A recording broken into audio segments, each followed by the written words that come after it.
Hello and welcome to another edition of On Our Terms, a video series by AIA Contract Documents. This edition we're going to be talking about A201 Section 3.12, shop drawings, product data, and samples. I'm Mike Bomba and I'm joined by my colleague Jimmy Germano. We're both attorneys based in the DC area and we work with the AIA Contract Documents Committee. As always, we can't give legal advice. Everything is meant as general information. And please check out our full disclaimer at the end of this program. We have lots to cover in this session. Section 3.12 has 10 subsections with lots to unpack in each session. So we're going to be doing this in two parts to keep the videos short. And with that, I'm going to pass it off to Jimmy, who's going to take us through the first 9 sections of Section 3.12. Sure. Thanks, Mike. So as Mike said, we're going into 3.12, so let's get into it. So on your screen, what you're seeing here is the full text. I wanted to start by showing you the entirety of Section 3.12, so you can see how we're going to break it up into this video and the next one. So the sections we're going to talk about in this video are the ones that are highlighted. It's 3.12.1 through 3.12.9. So that's going to be this video. The next video is going to be 3.12.10, which actually has 3 subparts. So that's going to be the next video. So let's zoom in. 3.12.1 through 3.12.9. I'm just going to enlarge them there for a second. And let's walk through. I just kind of want to spend a couple of minutes on this video walking through 3.12.1 through 3.12.9. Go into a little bit of detail about what this section does, what it's meant to do, and what it doesn't do. So the first thing to notice is that the first 3 subsections of Section 3.12 are essentially definitions. They are defining, as you can see on your screen, shop drawings, product data, and samples. And that's obviously the title of Section 3.12. So I'm not going to spend a whole lot of time going into the nuances of the definitions. They're sort of self-explanatory. And what I'm going to do is instead walk through 3.12.4 through 3.12.9. So 3.12.4 talks about what shop drawings, product data, and samples are and what they are not. And I'm going to sort of collectively refer to the 3 of those as submittals. There's sort of a little bit of a nuance there, but generally speaking, you can kind of refer to those as submittals.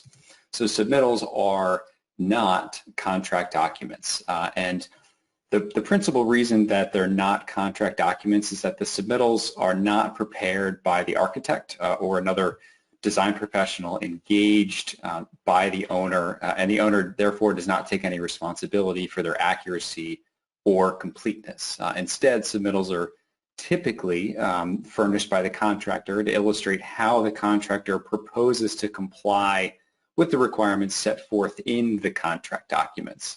So although the contractor is going to be required to comply with the approved submittals, their approval does not make them contract documents. The contractor remains responsible for their completeness and their accuracy. Instead, the purpose of these submittals is to simply demonstrate how the contractor proposes to conform with the information given the design concepts expressed in the contract documents. There's a cross-reference in here in subsection 4 to section 4.2.7, which, as you can see on your screen, is sort of the architect's review and approval process, what the architect is required to do and how that works with respect to submittals. We'll get into this in a little bit more detail in a subsequent video. Moving on to section 3.12.5, talks about the timing aspect of it. There's a little bit more in there, but I'm going to focus on the timing aspect of this in 3.12.5. And it basically says, as I've broken out just the highlighted portion, the contractor shall review the submittals with reasonable promptness and in such sequences to not cause delay in the work. So more just talking about the timing of the review process and the submittal process for these types of documents. Section 3.12.6 talks about essentially what representations the contractor is making by submitting shop drawings, product data, and samples. And there's 3 specifically that are enumerated in section 312.6, and they are that the contractor is representing by simply submitting these submittals, that the contractor has 1, reviewed and approved them, 2, determined and verified materials, field measurements, and field construction criteria related to them, or that it's going to do that, and 3, that it's checked and coordinated the information contained within such submittals with the requirements of the work and of the contract documents. So again, tying back to that, the fact that they are not contract documents, and rather their purpose is more to demonstrate how the contractor is going to conform to the contract documents, essentially. Skipping over 3.7, it's a little bit of a shorter and simpler statement. We'll focus a little bit on 312.8 and 312.9. 312.8 and 312.9 are more focused on if there is a deviation or a deviation from or a revision to prior submittals or the contract documents themselves. And essentially 312.8 and 312.9 put an obligation on the contractor to bring these deviations or revisions, the specific deviation or the specific revision, to the architect's attention, so that if there is like a minor revision to a prior submittal and it's a resubmittal, then the architect is required to, as it says in 312.9, to direct specific attention in writing or on a resubmitted drawing to the architect. So when the architect is reviewing these types of documents, the architect doesn't have to review the entire document and kind of figure out what's changed. Rather, the change should be, their attention should be directed to the specific change. And the same kind of goes for when there's a deviation to a requirement in the contract documents in 312.8. A similar process needs to be undertaken by both the contractor and the architect, because these documents are not quote-unquote contract documents, which is a specifically defined term in the A201. The contractor has to specifically notify the architect if there is a deviation, because, and this ties, I won't get into too much detail, this ties a little bit back to a prior video that we did, which talks about the order of precedence and the fact that there isn't one in the A201, so that if there is a deviation in a submittal, so it's different than what's said in the contract documents, you could get into a situation where the contractor doesn't really know which of those requirements it needs to adhere to, because technically it might be required to adhere to both. So if there is a deviation, then there sort of triggers this process whereby the architect gets some clarity as to which one of those it needs to adhere to.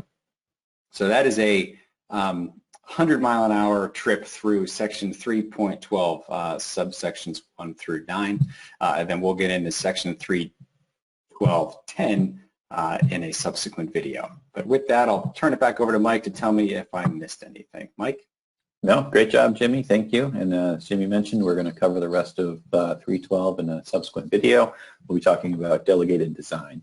I wanted to let you know about a number of different resources the contract documents team has available. We have a Learn web page where you can find all sorts of resources. We have articles, document diagrams, and other FAQs and similar types of resources to help you get a better feeling for the entire library of AIA contract documents. If you have questions, please feel free to contact us. We have 2 helplines. One is docinfo at AIA.org. The other is a tech support line, Doc's Tech Support. DocInfo is there for your content questions. If you want to know what type of document you might want to consider for a particular project, we can help you out with that. If you're looking to get an idea of maybe what a certain provision means, we can usually help you with that as well.